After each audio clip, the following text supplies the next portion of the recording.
तो दोस्तों, किसान बहुत ही मुश्किल से अपनी फसल को उगाता है। किसान दिन रात खेतों में रखवाली करता है, छुट्टा मवेशियों से अपनी फसल को बचाता है, लेकिन जानवर तो फिर भी जानवर हैं। जानवर को इतनी बुद्धि नहीं होती है, वो किसानों की खेत को चर लेते हैं तो किसान को संतोष हो जाता है। लेकिन आज मैं आपको एक ऐसा नज़ारा दिखाऊंगा जो किसी जानवर की नहीं बल्कि एक इंसान की करतूत है। ये देखिए, हरी भरी लहलहाती हुई सरसों की फसल लगी हुई थी। पूरी फसल को ज़मीनी रंजिश में पूरी फसल को काट दिया गया है। ये रात का मामला है। पहले हम आपको फसल दिखाएंगे। इस वक्त मैं उत्तर प्रदेश के श्रावस्ती जनपद के गिलौला कस्बे में खड़ा हुआ हूँ। गिलौला कस्बे में एक व्यक्ति का खेत है जिनका आरोप है कि रात को उनकी फसल को विपक्षियों ने ज़मीनी रंजिश में पूरी फसल को काट करके बर्बाद कर दिया है। नज़ारा पहले देखिए। सरसों का खेत है, 2 बीघा पूरा। कितना है भैया? 2 बीघे है। 6 बीघे में हम खरीदे हैं। आज के 15 साल पहले मैंने सबसे पहले आप हमको ये बताइए कि ये आपकी जो सरसों की फसल है, ये सब पूरा कारनामा किसने किया है? विशाल टंडन, रिंकू और ओंकार नाथ। क्यों? सर ये कह रहे हैं हम इनके पिताजी से खेत खरीदे थे, बराबर करते चले आ रहे हैं, खेती करते चले आ रहे हैं, लेकिन अब आज के डेट में इन लोगों ने कह रहे हैं कि तुम्हारा कुछ है ही नहीं, जबकि हमारा खसरा खतौनी अलग, सारी चीज़ें सब अलग है। हम आज 15 साल से गेहूं और गन्ने की खेती करते चले आ रहे हैं।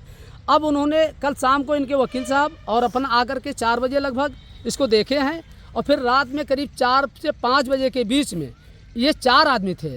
3 आदमी को तो हमने भागते हुए देखा है। भाग करके ये बगिया के अंदर घुसे हैं, बगिया के अंदर घुस करके और चले गए। हम 112 नंबर को बुलाए हैं। 112 नंबर करीब 5:30-6 बजे तक के आ गई है, और फिर हम जा कर के तहरील दिए हैं बड़े साहब को।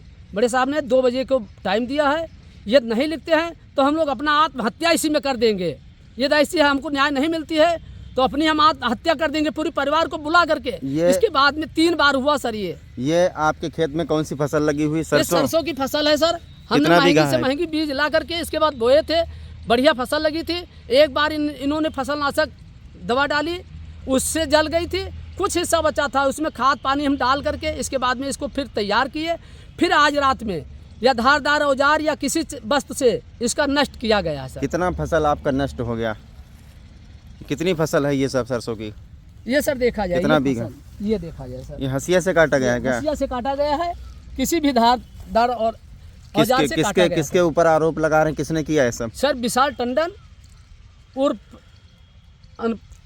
विशाल टंडन, पुत्र विनय कुमार टंडन, ओंकार नाथ, पुत्र शिव प्रसाद। अच्छा, एक बात बताइए, इसकी सूचना आपने यहाँ थाना पुलिस को दी? जी पहले हमने दिया था सर, तो उन लोगों ने पैसे लेकर के थाना दिवस में दिए थे।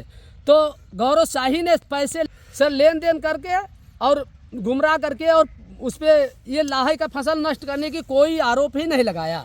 उन्होंने तो दिखाया है कि सीमा विवाद में ये हुआ है, एप्लीकेशन बार बार देते रहते हैं। अच्छा, तो अभी तक इस पर कोई कार्रवाई हुई नहीं हुई सर, कोई कार्रवाई नहीं हुई है, बिल्कुल एकदम। तो ये मान लीजिए ज़मीन का मामला है, खेत का मामला है, तो दुश्मनी आपसे होनी चाहिए कि फसल से?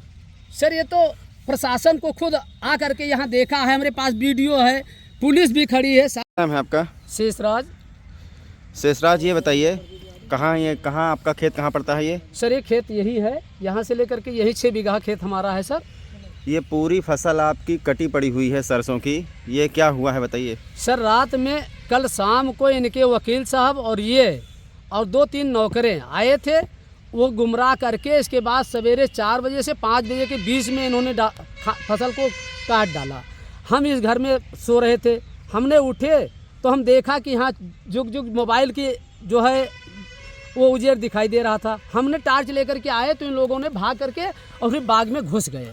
इतनी फसल काटे, इतनी फसल हम आ गए, इसके लिए बच गया। तो क्यों आपकी फसल काट रहे हैं? क्या वजह हो सकती है? सर आज के 15 साल पहले मैंने इस खेत को इनके पिताजी से बैनामा लिए थे। बैनामा आपके पास है? जी सर, बैनामा है, दाखिल खारिज है, खातेदार हम हैं, अकेले अपना खातेदार हैं, उसमें कोई तनहा नहीं है सर। हमारी सारी एकदम बिल्कुल कंप्लीट है। तो ये इससे पहले कुछ दिन पहले आपका एक वीडियो मैंने देखा था कि फसल में दवा डाल दी गई थी जी, और अब काटा जा रहा है, तो मतलब क्या, कौन लोग आपको इतना परेशान कर रहे हैं? सर विशाल टंडन, रिंकू और ओंकार नाथ। क्या चाहते हैं आप प्रशासन से? प्रशासन से हम न्याय चाहते हैं सर, न्याय हमको मिलना चाहिए। न्याय नहीं मिला है। अगली बार हमने तहरील दिए और उस पर कोई कार्रवाई नहीं की गई।